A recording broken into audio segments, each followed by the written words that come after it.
Oh, yeah. Yeah. I'm good. Check, one, check. Check.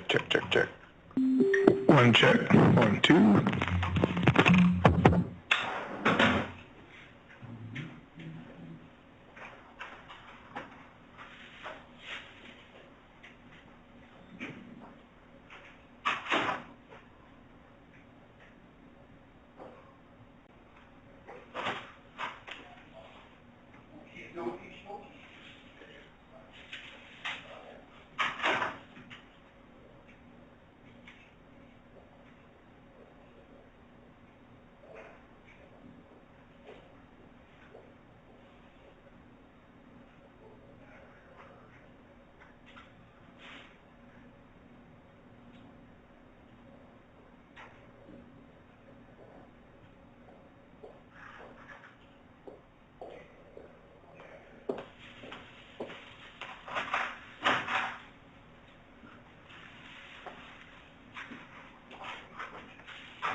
Hello. Hi.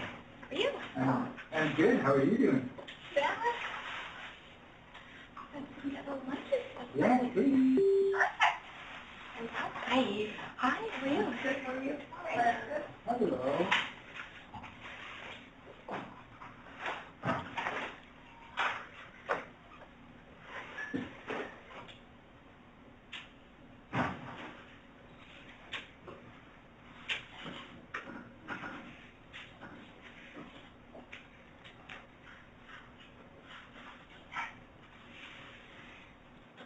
So he's just doing some photos back there, I guess. Yeah.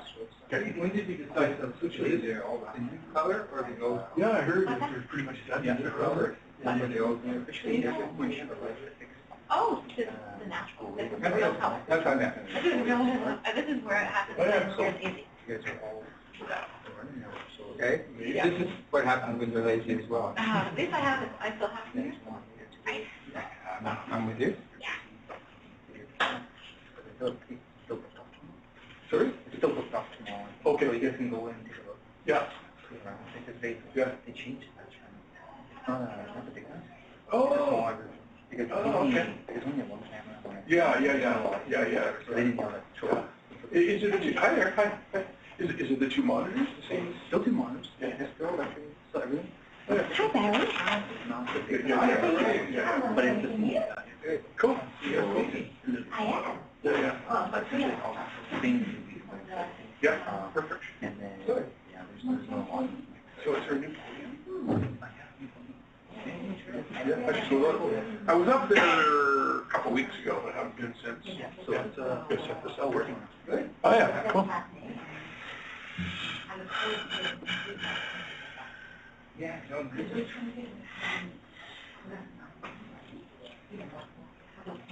Okay. Excellent. Well, good. Yeah. Hi. Oh, you're here. I didn't recognize you. Did you like my last minute testing? Yeah. Are you okay to do the end? The end was just one slide. Good. Morning. Morning? Yeah, morning. It's still morning. All right, looks good.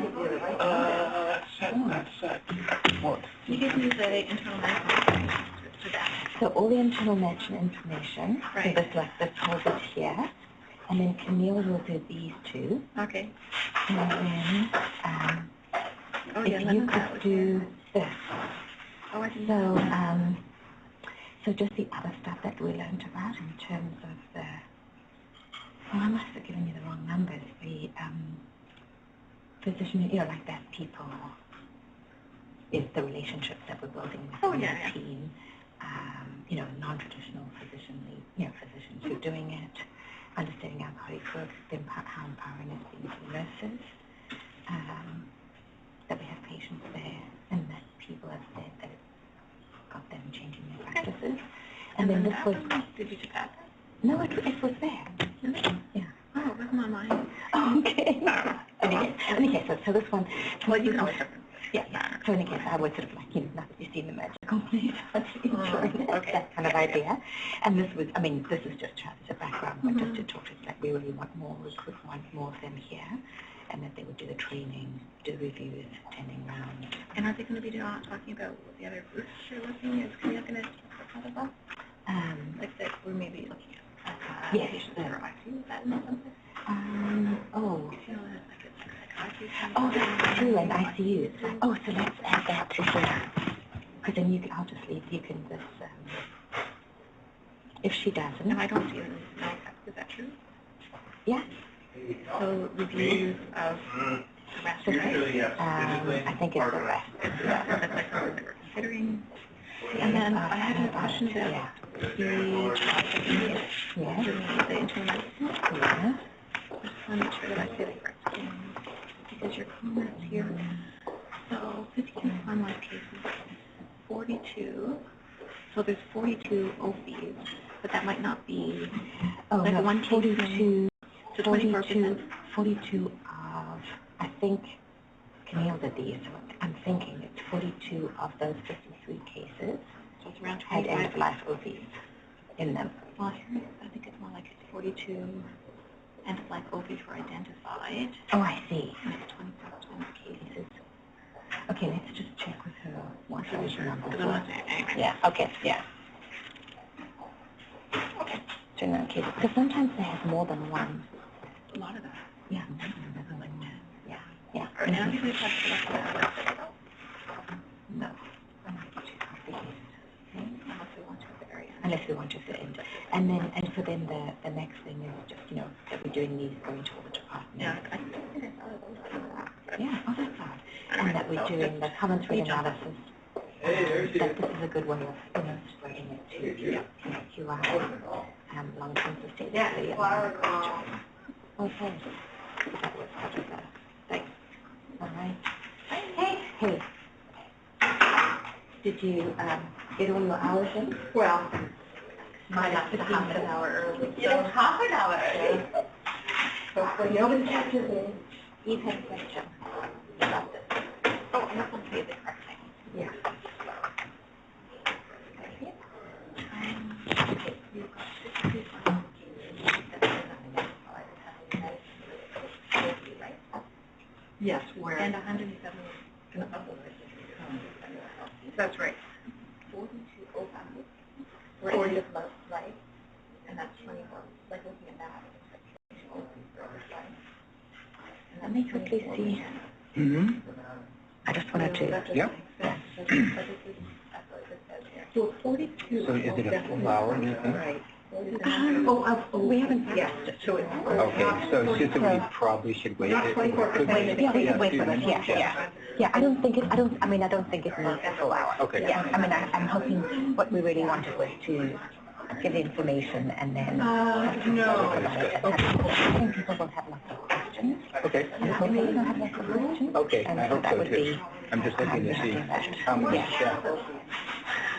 And how come you didn't call me and tell me to come down and watch? And he called you and told you to come down and watch it? No, he didn't. He didn't. But he will tweet out to medical staff about the outcome. But I will do that. Yeah.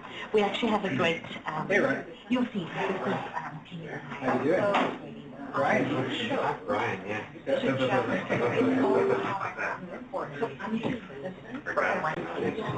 I know. Oh, excellent. Oh, excellent. I love that. All other people will be hearing that. Yeah, no, I think around couple of I only chose and it was based on that position and that showed you.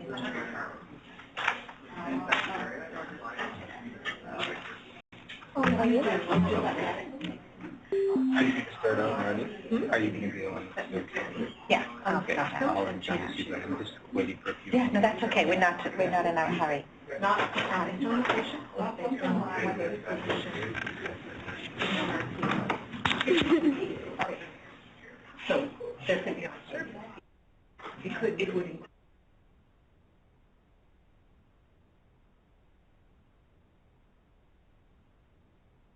you know, it's a great thing about the data, but it's also trying to get both have one. Is this your seat, Barry? Yeah, of course. So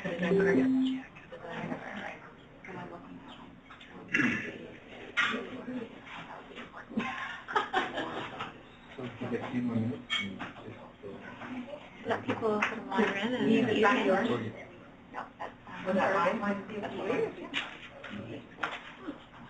Are you sure? Because I got mine here. Oh, I don't have one. I can take this. Thank you.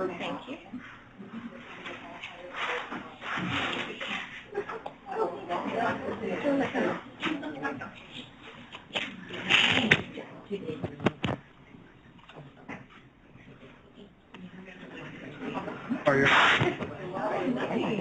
Do you want to record this? Or do you need No, I think we'll it? Yeah, okay, sure. Thanks.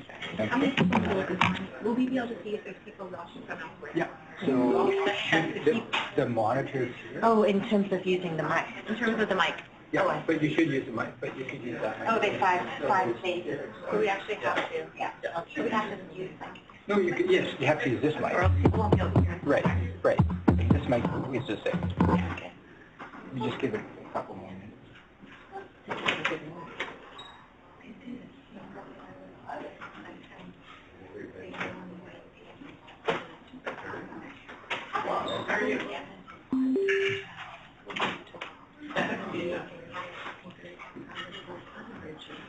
Okay.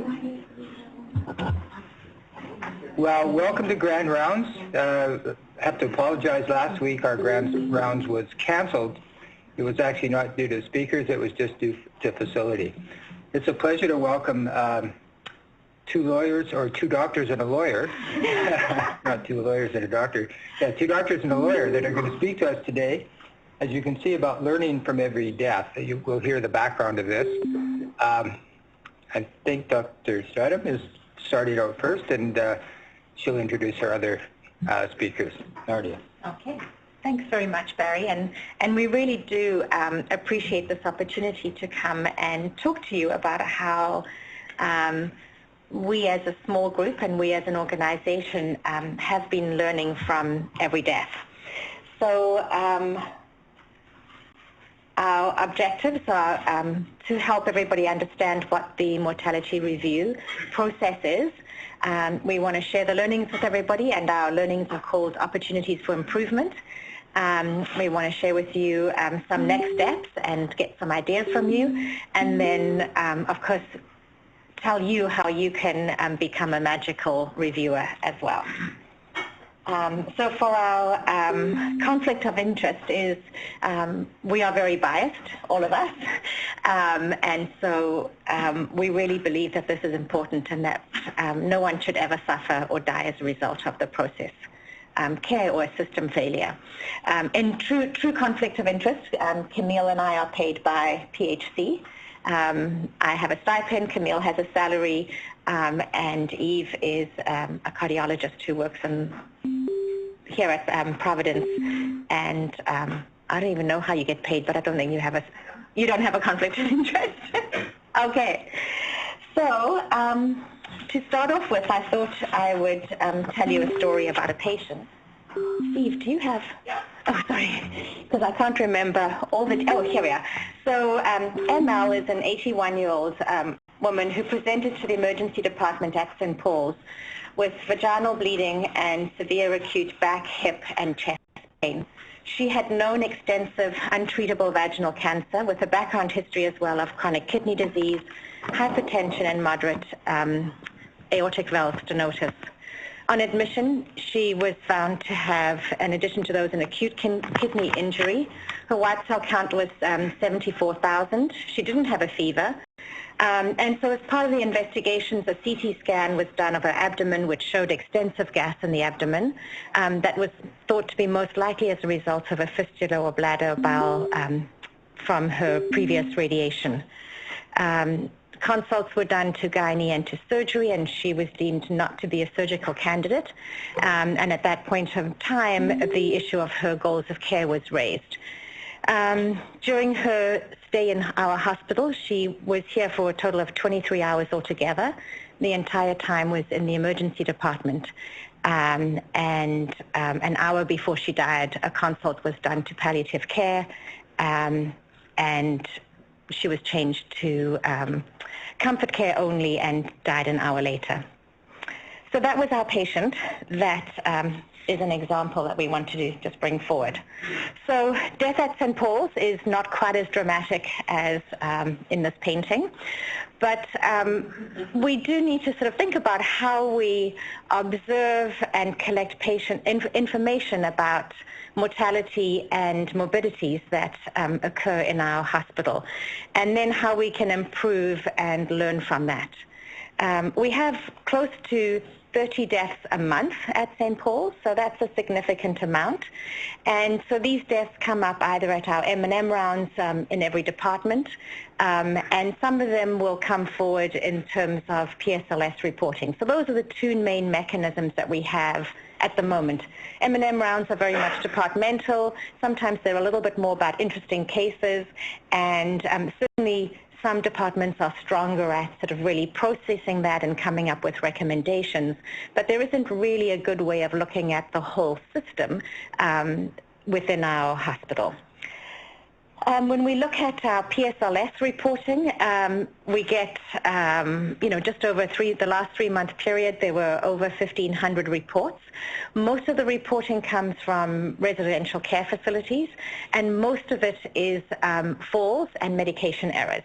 And when I asked Camille about it, she says this has been pretty consistent year after year, and there's not a huge amount of change and not a huge amount of impact that we are doing from that. And if you look at it, there are very few of them that are really categorized as severe harm or harm. So we always put that lens on it. So that's where we've been. And then we thought, well, time for something new. So Nardia asked me to speak to this next section because this really has stemmed from my feeling of inadequacy about a certain part of my role.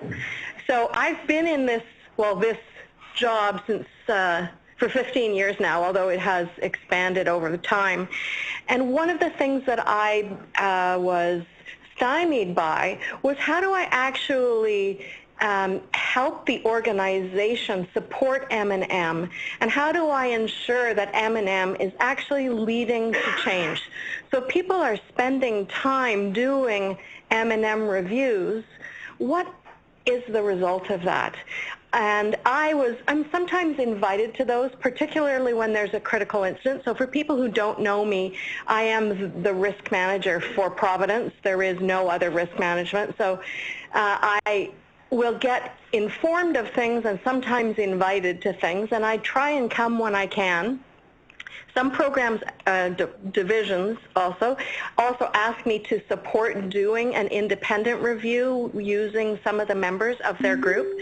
So I hear about events from a variety of ways and then work through them and then understand about changes that have been identified. But I don't often actually see that happen, and I walk away thinking, am I responsible for that? Is somebody else responsible for that? And sadly, I still don't know the answer to that.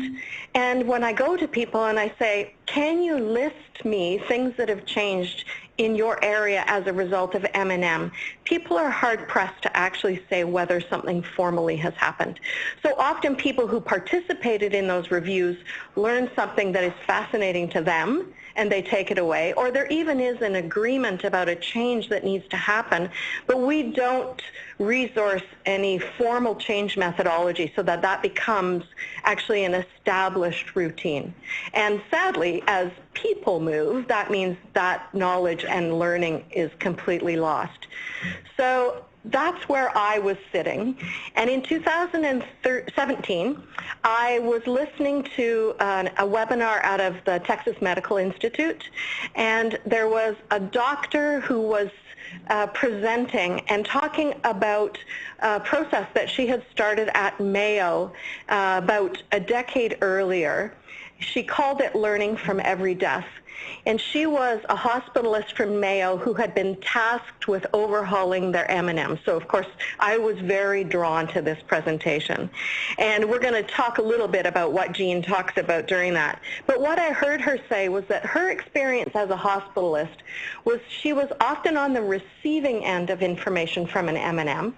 So she would get a letter from her department head that said, and I'm exaggerating, obviously, we looked at this case, we think you could have done better, pull up your socks next time. And she would feel bad about it, she would own it, she would do what she could to fix it, and that would be it. There was nothing that went beyond that very personal learning or understanding. So she decided that she would get an engineering degree with a focus on human factors so that she would better understand how you might take a large-scale review.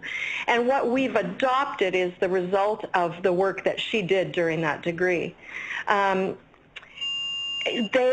can't remember the exact date that they started, you might, Nardia, but it's over 12 years now.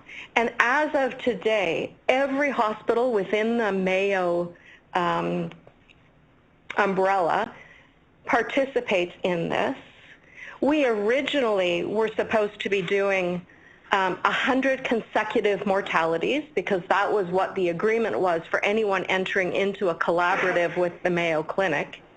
And we've completed that. You'll see some of our data about that. And we have decided that it really is of value for us to continue on because they have shifted culture at the Mayo Clinic in a significant way.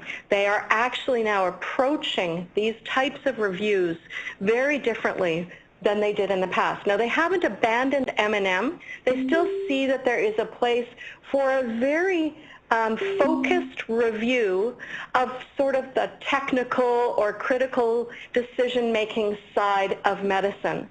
But what they have done is expand this in a way so that this is actually a more inclusive opportunity to review cases. I think I'm just talking and the slides are probably way behind. So this is why we say things need to be done differently. You want some help?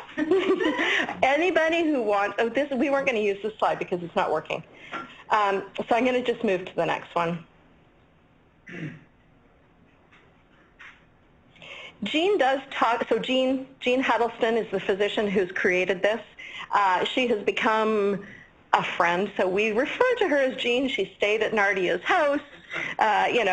Can't wait to go visit her in Red Wing. One of the things she does talk about, though, is the fact that there is so much happening under the radar that it drives us to need to do things differently. So her graphic here, and I don't know what's going to come up and when this is going to disappear, is that we know about things at the top of the iceberg. That's what we see in PSLS. Has anybody here ever filled out a PSLS? Oh, I would run and kiss you, thank you. But we know from the literature that PSLS probably, in the best reporting culture, captures 20% of the actual issues that prevent us from doing our best on a day-to-day basis. We also know that PSLS talks a lot about commission. So I gave the wrong med, I operated on the wrong body part, I didn't put the bed alarm on and my patient fell. But what's under the iceberg is the omission kind of stuff. And because we don't have any processes for determining that, we're not aware of what's happening under the iceberg.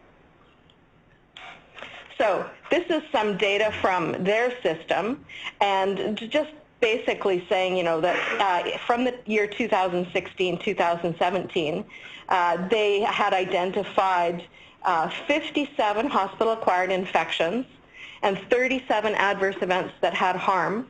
Of those 2, there was only an overlap of 3. So in their reporting system, they've found 3 where they had been reported in both sections.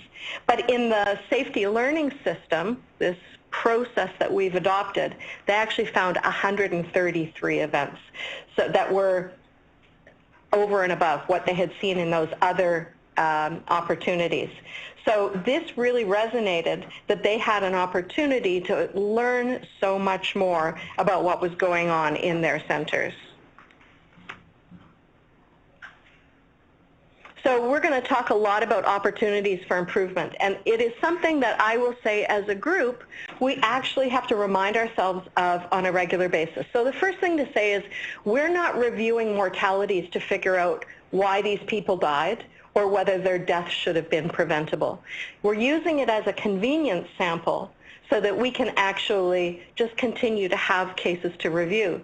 It was originally, the original reason for doing mortality was that they were still in a paper health record at the time of construction of this methodology.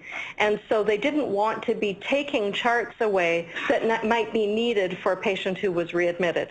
So the only charts that they were confident that nobody was going to need to use were the charts of patients who had died. So that's how the framework was created, and there are many places that are now doing reviews beyond mortality. So we agreed that we would start with the mortality review as well. And an opportunity for improvement is anything that a reviewer finds during their review that they think, I wish we could do better. So it's not about you didn't do it well and you should have done better. It's a broader perspective. Ignore what our system allows us to do today. If we had the best system in the world, would we want this to be better?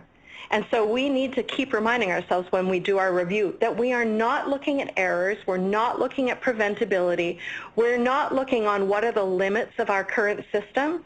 We want to say, if I was the one sitting at the bedside, would I be able to passively sit and watch what was happening or watch what was not happening, more importantly, and not want to leap up and smack somebody? You didn't say that. I went in a different direction. So that's what an opportunity for improvement is. So what is it we're talking about in terms of the process? So every case review is a patient journey. Now, one of the nice pieces about this idea of doing consecutive mortalities is that we look at every death. We look at the death of the 30-year-old who came in for an elective surgical procedure and died 300 days into their stay. We look at the 100-year-old or the 91-year-old, the case Nardia is speaking of, who came in with a terminal cancer with no further treatment options and died 12 hours later. The first case probably would be an M&M. The second case, very few organizations would take the time to do that review. And yet, if that's your parent, wouldn't you want to know that we did the best we could for the 12 hours that they were in our care? Again, not about preventability, not about blame, but about how does our system embrace those people so that we give them the best at the end of life? Were they in pain? Were their family involved? Did they have what they needed at the end of life? So we look at every case. We limit our reviewers, after they're comfortable with the methodology, to a 1-hour review. I think starting reviews we probably spent, depending on the length of the case, 2 or 3 hours. But we ask reviewers to spend a maximum of 1 hour. If it's a short stay, it's not going to take that long. And the process is you start by comparing the admission info and the discharge info. So if they're admitted as an elective surgical case and they die on palliative care, it's just a trigger. You're just saying, okay, there's something that I'm going to explore as I get further into this chart. Then you read the history and physical and compare it to the discharge summary. Again, you're looking for cues that there is something here that intrigues you. And when I say intrigues you, I mean you as a physician, you as whatever specialty your physician is, you as a nurse. Those two lenses are likely very different. And so we are not looking for inter-rater reliability in these reviews. We actually are looking for the multitude of issues that can be identified from the different lenses. And the current terminology is a splitter versus a lumper. If you find something that looks like it's an issue in documentation, but it's also an issue in communication, we want you to identify both of those things. Then you turn to the nursing notes. We don't go to the physician notes until the end of the review if there's time left, because the nursing notes give you the 24/7 story of the patient's stay, and I'm a nurse as well, use a lot of code language in there.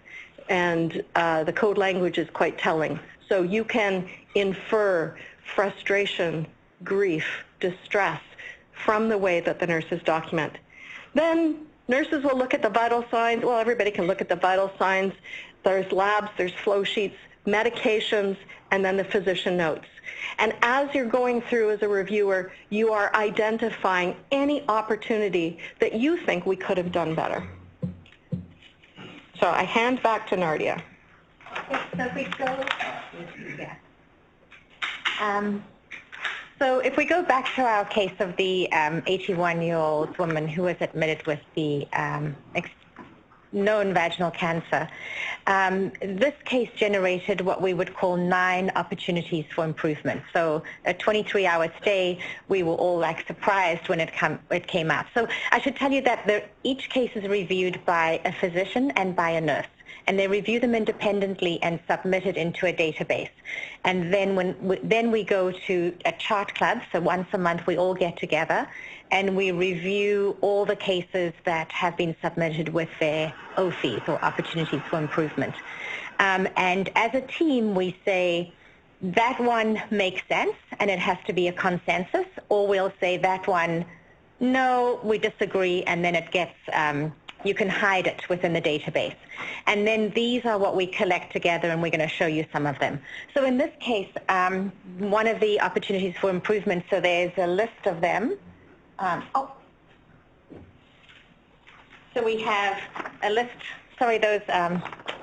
we have a list of them. And so this was a communication opportunity, and there are about 12 different categories under communication opportunity, and the communication opportunity was unable to connect or contact the physician care team. And then there's a space where the reviewer will write the story of why they felt that that was an opportunity for improvement. And in this case, what the reviewer had written was that they had paged multiple times for a PCA consult. There was a note about there'd been a stat entry in SEM, and I can't remember what the number of hours was that this kept on coming up. Another opportunity for improvement was an end-of-life opportunity under symptom management. So this came from the nursing notes, where the nurse had written that the patient was in severe pain, multiple entries, the patient was in 10 out of 10 pain, and then inverted commas, patient is so distressed she can't even think straight. There was also note that the physician was reluctant to increase the medication dose with no reason given or documented. So that's really around symptom management, but you would also, now that I'm saying it out loud, it's a communication opportunity. So we would document that. End-of-life opportunity around goals of care. A few more. There was no document. A consult was done to gynae, but there was no note in the chart or in the dictated system with the gynae consult. The reviewers felt that there was a care team opportunity. So this patient was cared for by a CTU resident in the eMERGE, who, from the notes, we felt was really doing his or her best out of her scope of experience to coordinate all these different teams, and we really thought that it wasn't really a CTU patient. So we're trying to collect these different groups of patients, of opportunities, because once we can find a pattern or consistency, then we can try and do something about that. And the other one was the transition of care opportunity, that nobody would really want to spend 23 hours in the emergency department and die there. So those were just some examples of it. So Eve, you're going to go... No, it's you next. There we are. This is very organic. Okay, so just I guess the only other thing to add in terms of conflict of interest, although it's not, but in terms of my background, I did chair the M&M for cardiology for quite some time. And over the course of that time, I think we had a lot of great discussions, but by the time that I decided to no longer do it, we had sort of fizzled out in terms of our enthusiasm, and there'd been a lot of negative feedback in terms of the way the process was going. And so when I had the opportunity to listen to what was happening at Mayo, it made sense for me to sort of switch, because a lot of what the feedback had been related to the cardiology limitation was related to being unable to track SYMPTOM-related things. And so this seemed like it might be an opportunity to do that. So, and still be interested in like patient quality and quality of care and things like that. So just overall, so do we have that? So overall, there's been quite a number of, oh, there we go. Okay, so over the last 18 months, there have been 142 cases that have been reviewed. There's been a large number of OPIs identified. You can see that there's more OPIs than cases, so obviously some patients may have 10 or more OPIs identified. So they're very broad categories, and I hope that you can see them all right there. And I should just note here as well, there's a new OPI now, which is called an opportunity for gratitude. That's not displayed here. And it's something that was introduced partway through our process by the Mayo Clinic people. And essentially that's not captured here, but there have been 10 times when we've actually found a case where care was absolutely excellent, and so we've been able to say to the people who did it that you did a great job, and so you should be commended for that. There's also a minority of the patients. Can I break in on that? Oh, yeah. Even in cases where we've found multiple opportunities for improvement, we still find places for opportunities for gratitude. They don't have to be discrete to each other. Yeah. So there have been a minority of patients that we've reviewed that have had no OPIs, but there are occasionally a patient who, patient comes in, everything went just as you would have hoped it would have gone for your own family member, even though they ended up dying in the end. So, so now if we wanted to look based on this grand round, specifically related to internal medicine, and so if I just have been identified in terms of exactly who these people are. So these are people, in terms of cases, these are the OPIs that were attributed to internal medicine, so that the MRP somehow associated with that OPI was in the internal medicine. So the patient may have died in the ICU or in cardiac care or something like that, and they may have OPIs related to that part of their stay, but this particular part of it is related to their time with internal medicine, and we thought we would just want to focus on that related to the rounds today. So as you can see, early on we found that the majority of the OPIs that were identified were related to end of life. So 42 end-of-life OPIs had been identified, and we'll drill down to that as well. Interestingly as well, 25 were identified to be documentation opportunities, and although we don't concentrate on saying that, there was an error in terms of how the care went through, but if there was what we thought was something like a delayed or a misdiagnosis, that can still be captured here. But what's different than perhaps an M&M is that we don't sort of drill down to the very specifics of it as much as we would otherwise. So then if we just want to drill down a little bit in terms of the end of life. So one of the most common things, and I know this is something that we are all supposed to do when a patient hits is admitted, is we're supposed to go over their goals of care. And so that was the most common type of OPI that was identified in terms of these end-of-life things.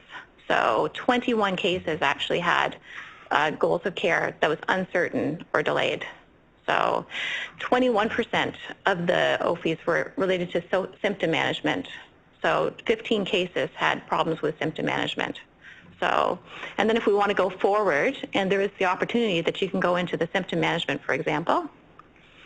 And so the cases related to symptom management, so pain was not surprisingly the biggest problem, in that we identified that 6 cases had excessive pain. So noted 4 cases had symptoms of shortness of breath, which was documented to be out of keeping for what you would have thought. So clearly, somebody comes into the hospital complaining of pain, then we don't automatically say, oh, that's an OFI, because it's just whether or not it was adequately treated during their stay. So if we look at the documentation opportunities, so 13 unique cases. So if we want to drill down on that a little bit, so 7 were other problems with physician documentation. Now, it's interesting that people have commented on the fact that the attending visit is not documented anywhere. So, and that could be something that people have looked through all of the nursing notes, all of the other sort of documentation. And so examples of what those other issues could have potentially been here. As you can see, some of them are just about like the fact that things weren't clear, and that led to problems with the way that people were interpreting orders, for example. Again, the whole theme about the fact that goals of care becomes a problem, and it's even a separate category, actually, that people have documentation in the notes of what their goals of care are, but then when you actually look at the form, that it's not the same, which is, of course, a big problem. So now I'm going to pass it on, I think, right? So. And we purposely didn't talk about illegible notes, because Stern is going to fix that. So we're back to, this is data for the whole organization. But what I thought was interesting was that the internal medicine data tracks this exactly the same. So for the whole organization, end-of-life opportunities for improvement are the first, and I'm not certain you can see these categories. So end-of-life, number 1, documentation opportunities are number 2, closely tied to communication opportunities, and what we see is that if you found one, you probably find the other, and it makes sense. The reason we document is to assist with communication in this very complex environment where you can't have a face-to-face conversation with everyone on the team. So those are very closely tied together. And then treatment and care opportunities. So that is that's same for medicine as it is for the overall organization. So here's what our end-of-life opportunities break down for the whole hospital. Goals of care uncertain or discussion delayed. Multiple cases where patients come in, we start the treatment, sometimes successful, sometimes not, and then leads to complications. And quite late in the stay, we reach out either to the patient or a substitute decision maker, not usually the right substitute decision maker, and find out that this isn't what they would want at all. As a result of that, we've actually created an EOL-OFI committee, End-of-Life Opportunity for Improvement Committee, chaired by Wallace Robinson, Rose Hatala, Ruth McBredmond is participating, as are several other of us in the organization. And we're doing what's called a cluster and common thread analysis on the cases that make up this grouping to see what are the driving features. Now, we already know some of this because we had done critical incident review, multi-incident critical incident review about 2 years ago. We know that time is a significant limiting factor for people having these conversations. We also know that comfort with having this conversation is a significant limiting factor. So we have worked very hard to bring the serious illness conversation to the masses. Through Jane and Anita, medicine has really embraced this in a wonderful way and probably have the highest percentage of physicians who've participated in the serious illness conversation workshops. So that's brilliant. We need to translate this to other places. We didn't know, though, about the issues around symptom management, and it came as a shock to us that when we saw globally from the organization that people are experiencing significant pain at end of life. And one of the things that we've learned from drilling down into the cases is that there seems to be a reticence on the part of some providers to acutely treat pain when a patient is still an option 3, 4, or 5 because of, and again, some of this is inference, but some of it is informed by the physicians in the room with us because there's concern about being aggressive with treatment of pain could lead to deterioration of vital signs. So that's going to translate into some work. We also did a cluster and common thread analysis with Dr. Huddleston the last time she was here, and we were looking at the issue of failure to rescue. And we found 10 cases out of, I think at the time there were about 110. And she said that is all that is required for us to actually truly identify a theme in your organization. This is 10 of 100 cases reviewed, which will translate into 10% of your current patients in your organization. So we drilled down into these failure to rescue cases, and I was shocked, I don't know if you will be shocked, to find that the nurses and some residents and others seem to get biased by a patient who has an underlying mental health condition or an addiction issue or is delirious. And we attribute the change in their condition to those three things and don't recognize that actually there's clinical deterioration.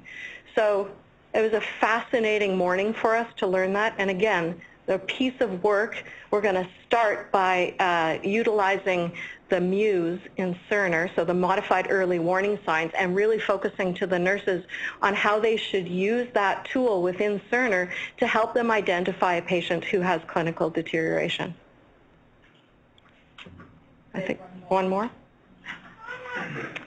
I had talked a little bit about why we focus on the nursing notes and about the fact that, you know, in a very passive-aggressive way, we tend to use code language. This was a chart that we actually did review at Chart Club, and when Nardia sent me this snip, it made me so sad.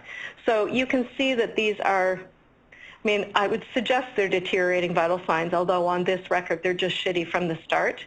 And you can see that. Way normal 2 hours before. Yeah. And every one of those, the documentation is MD aware. And I know that that's the frustration of a nurse who wants something to happen and nothing happened.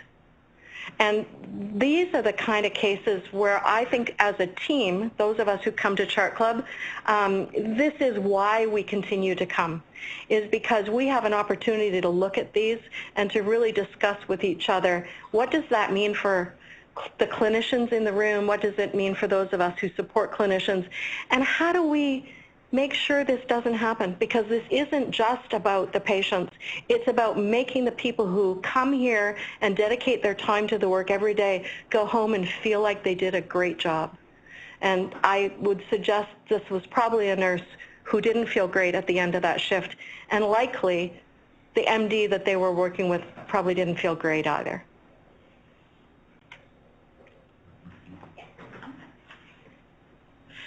Okay, so we have had I think that the Chart Club process has been very valuable for everybody involved. We've had some important learnings that you sort of heard a little bit, touch the surface on that as well. I think that the people who are doing it from a physician side of things, we have really enjoyed it, in particular because we're interacting with people we might not be interacting with all the time. It is quite collaborative in terms of the way that we approach the cases from a physician side of things, that sometimes in M&M we didn't always have that sort of that sense potentially, so for better or for worse. Also, it's been a great opportunity for people who are, so for the non-physicians to take a very active role. So at least in cardiology M&M, we always had an open door that any person could bring forward a case.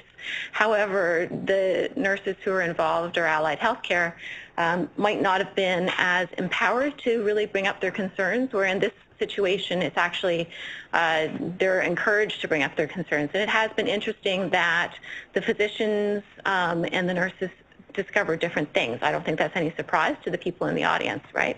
So there are a couple of patients who come to Chart Club, and they can be very outspoken in what they have to say about what's happened to the patient during their journey, even though they don't go in and review the chart in detail. But there might be something that comes up and they're just like, I can't believe this ever happened, and why on earth did that person even end up in the cath lab? I can say that.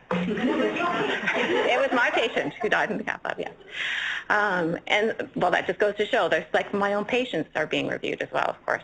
So, and then people have talked about the fact that they've implemented some of those things that they've discussed at Chart Club in their own practice. And I guess that's the whole idea of whether or not you're doing M&M or we're doing it in this setting, that we want people to take away some of the learning and implement it in their own practice. So, and then I think I'm going back to you because I didn't know these were my slides. Okay. That's fine. Okay. So, as I mentioned, we really are interested in recruiting more reviewers. So we have had 19 physicians, 20 physicians over the last year and a half, and some have stayed with us, some have left, and it really, it's absolutely fascinating to be part of it. So we'd like more of you to join. We have a couple of internal medicine specialists as part of our team already. And so the process would be you do some training, there's some online training. Camille would sort of go over what that process is, what the shortcuts are, and then we like everybody to try and review a case a month and then come to Chart Club, which is a 2-hour... 2 cases a month. 2 cases a month. 2 cases a month and 90-minute Chart Club. When we first started out, we were very fortunate to get some funding from the physician engagement teams from the Medical Staff Association, and we're hoping that we're going to be able to get more money from them. And we also initially got some money from Astrid and Ron in Medical Affairs to do this. So if anybody is interested, please contact myself or Eve or Camille, and we'll get you started on the journey to our magical place. In terms of what our next steps are, is we're going to all the different departments to spread about the news about the work we're doing, tell you about it. We have developed a process for regular reporting to every department where we'll summarize the findings and also give the departments a bit of a narrative. It's interesting because the first few times we've sent cases to a team, they always want to know the MRUN of the patient because they want to go and look it up, and that's not the purpose. The purpose is to get that overall idea to say, wow, we as a department are struggling with this system issue, how can we address it?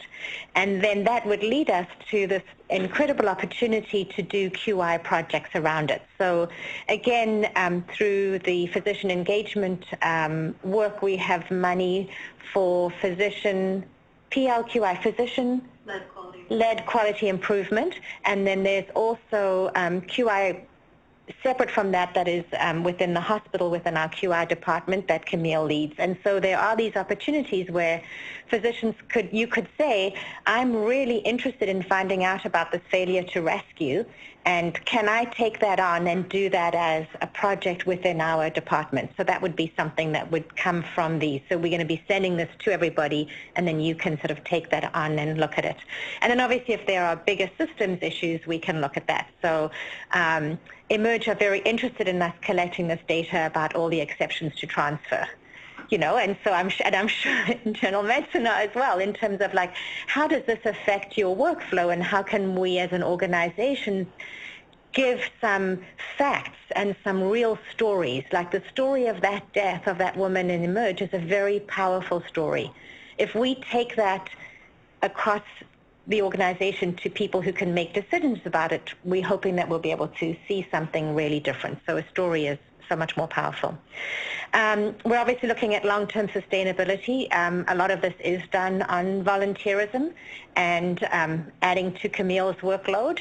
So we really want to look at how we can sustain this in a very viable way, both from engagement of the people who are doing it and then the outputs, and sort of translating that into long-term projects.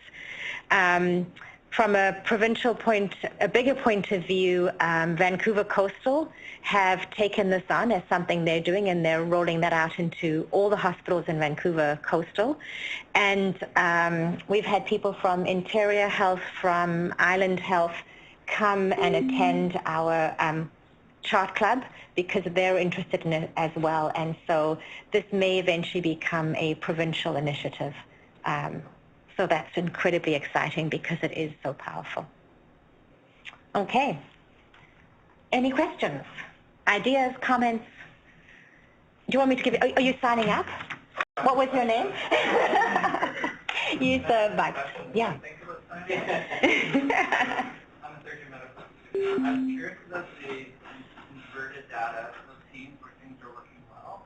Yeah. And if you can mine what's successful. Do you need like a champion nurse and a champion attending? Do you need multiple nurses that work well with multiple physicians and students? Like, can you mine that data for building a better way, like towards pain management, towards both care? Do some departments do it better? Because some of your data is predicting that geriatrics and psychiatry should do a better job of that, such as mental health and addiction and delirium. I would say just from the ones that we've had, been able to give feedback to that it's been varied. So sometimes it's the fact that a patient comes in with a very good care plan that's been identified before, that this is so key, before they even came into the hospital. They're, end-stage cancer, they've already been in contact with palliative care, they got into the emergency department, they emerged, called palliative, and they went up to the palliative care and died. So that would be an example of a definite win.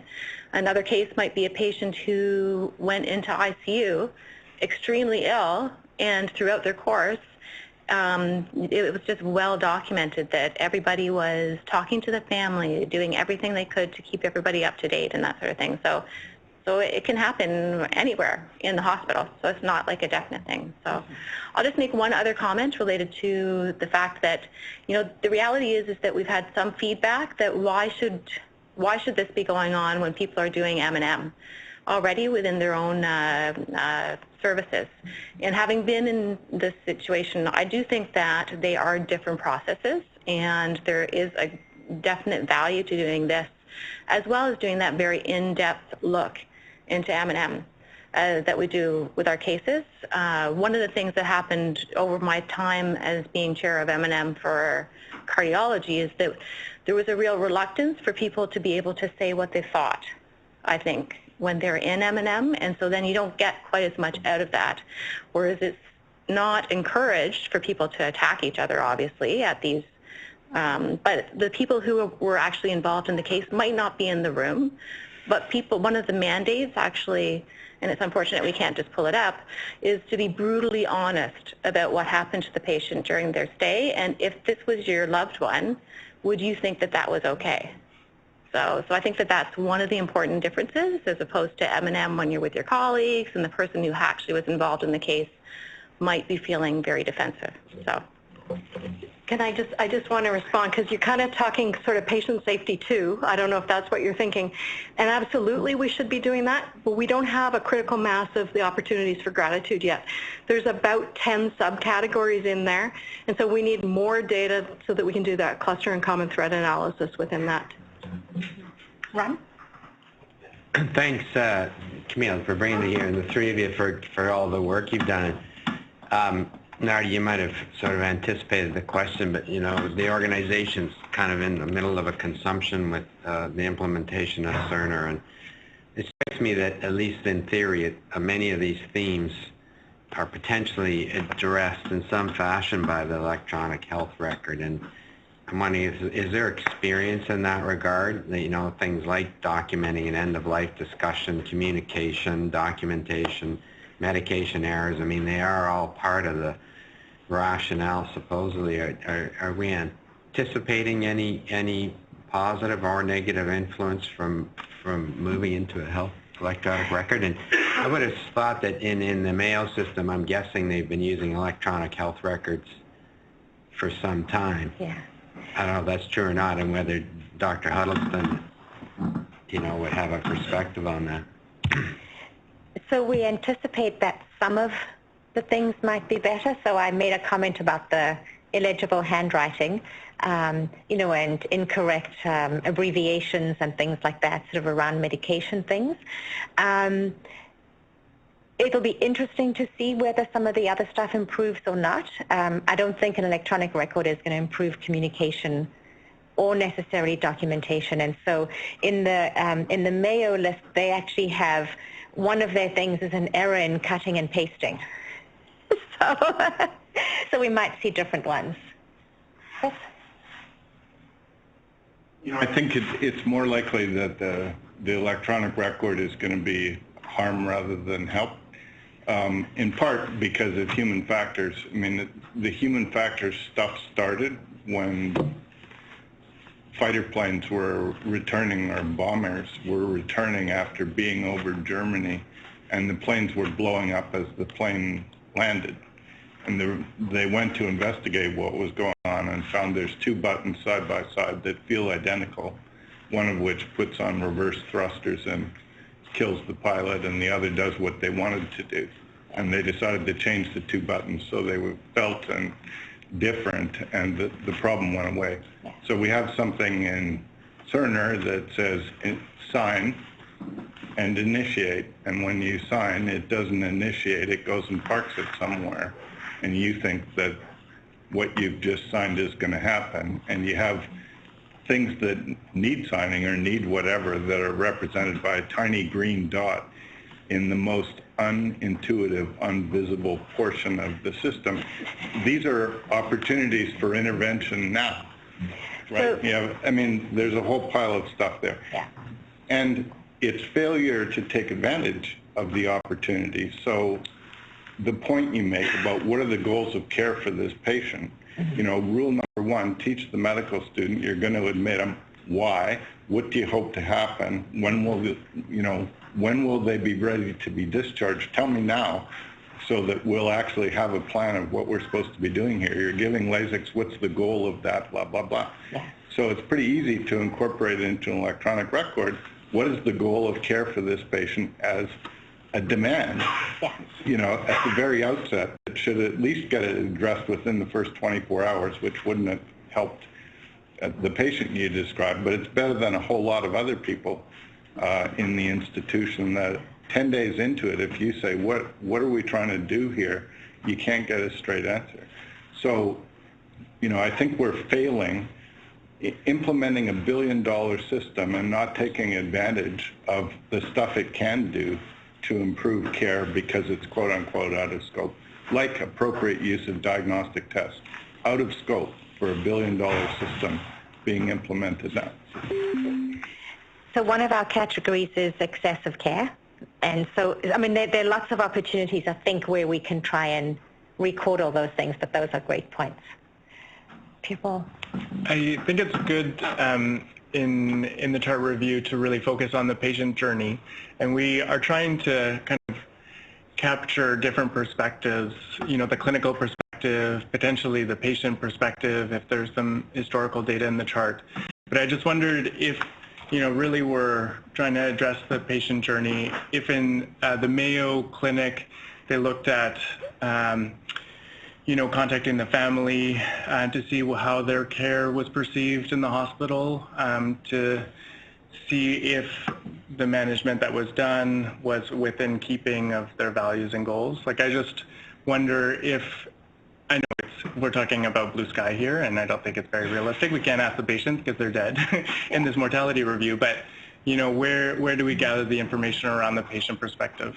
So it's a great question, and I think overall they're working towards getting that perspective, but they haven't made that move yet. We're actually the first organization, and Nardia, remind me how many hospitals are on?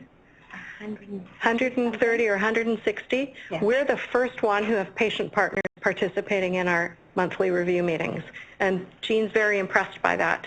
Now, to be honest, our first patient partner is a battle axe nurse who's close to 90, so she was a safe person to bring on to our group because she understands the lingo and she gets the environment. But now she's mentoring someone who doesn't have a healthcare background to join us. So we do find, though, our social work notes are pretty good. Like, there's great information to tap there, but you're right, we should work harder to bring the patient voice. Code white, Providence 5 Alpha by the elevators. Code white, Providence 5 Alpha by the elevators. Code white, Providence 5 Alpha. Alpha by the elevator. And that was a good reminder for something that Eve had said we should also talk about, is that we are working with some other groups. So this is sort of the big overall picture, but psychiatry have been interested in looking at how the same process could be used to improve care in psychiatry. So we're just starting to do some training with psychiatry and figuring out what that's going to look like. And I think, if I'm right, it's going to be looking at patients who die by suicide at any time after they've been in hospital, and we're trying to look at the care in the hospital to see if there were opportunities for improvement. So that's one of the ideas we have there. But you can imagine you could use this to look for different problems in different ways. Oh, and then Ruth McRedmond's also doing some work looking at within cardiac arrest, and so specifically looking at all the patients who have a cardiac arrest. You're just reviewing the chart. You have no preconceived ideas other than this was the eventual thing that happened, and you just review the chart and start looking for common themes in that way. So it's pretty helpful to actually take a chart that you don't know, and with a group of people that actually don't have probably an attachment to a person. Yeah. One of the things, so you're looking at these, have you had any wins in terms of identifying a theme and having an organizational acceptance of that theme and then implementation? Well, the goals of care is the first one that we have really moved forward with, and then the Failure to rescue. The failure to rescue is the next one we're working on. Yeah. How's that goal of failure to rescue? How does that come through? I mean, how do we? So in terms of how are you hearing about it? Today. Yeah. I mean, I'll say I have not done a great job of getting the communication out. We are working on a communication campaign. Yes, so we are working to actually get that information out there. That's one of the reasons why we want to start sending the regular reports to departments so that we're continuing to feed the information. So in some organizations, the CEO and others have this as part of your mandate. I mean, they feed the information, the organization changes and track what's happening.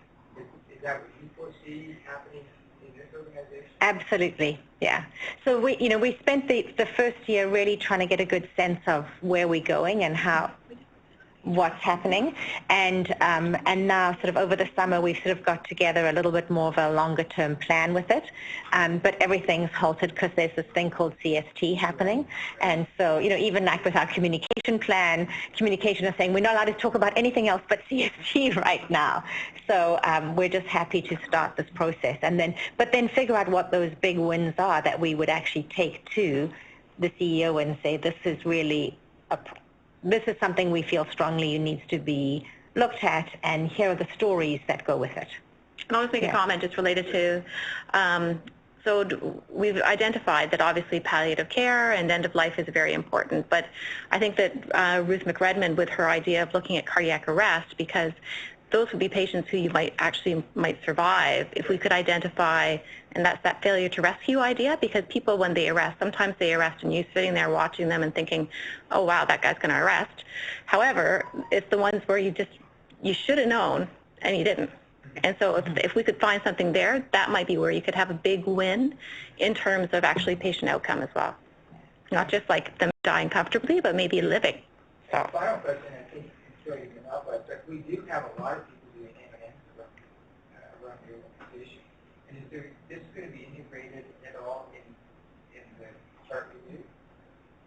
Is that information tied into this information? I'll just mention one thing. I know that we have had a case where I was aware of the fact that there had been an M&M where it was a cardiac patient, obviously. So there's been a couple of those patients where there has been a detailed review, and so if there's somebody who can provide more information, sometimes we're aware of that. So, but I don't think there's any necessarily, not everybody is aware. Is that correct? Yeah, and so that's a good, I think that's a good thing for us to think about in terms of how we would work with the different departments and their M&Ms, and so that's another plug that every department should have somebody on the committee. right? Yeah. Well, seriously. Yeah. So. You know, and it's really interesting because, sorry, I'm just going to talk.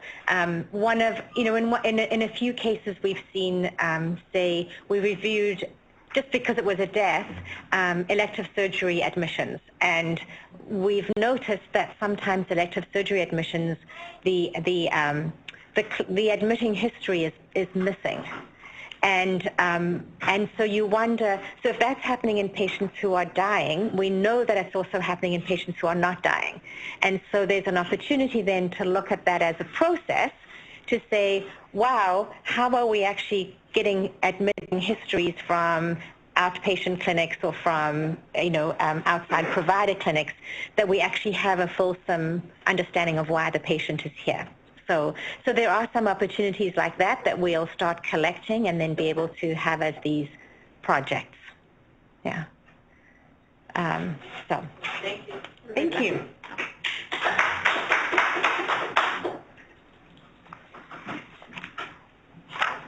We're going to take enough time, and I worry we're going to take too much time. Yeah. Thank you very much. Thank you so much for having us. Yeah. Thank you very much, Barry, for having us. On Twitter. No, I actually am not. I'm not going to get Yeah, not really exciting. It's all from. Yeah, it's still from the pool. Yeah, I think it must be next week. I wanted to. Oh, there. Yeah, next Tuesday at 7:30. But you're not there. No, I'm coming to Pre-Chart Club because I'll help get everything ready. But I think Chart Club is the week later, and I've got 2 full days of training that I have to go to. Yeah. Next steps in the collaborative spread on grid analysis department. So, and I did clinical opportunities for improvement, but other significant different things I would come tomorrow to use. So really trying. Thank you, Jane. Here another few of my after that. 20 have joined, and we have somebody watching. So, if I do any training,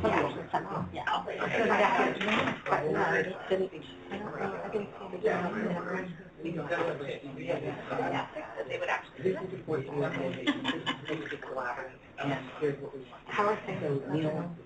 She's doing okay. She's like, she's like definitely getting better. Is she really? Yeah. But she doesn't, and so I don't know that.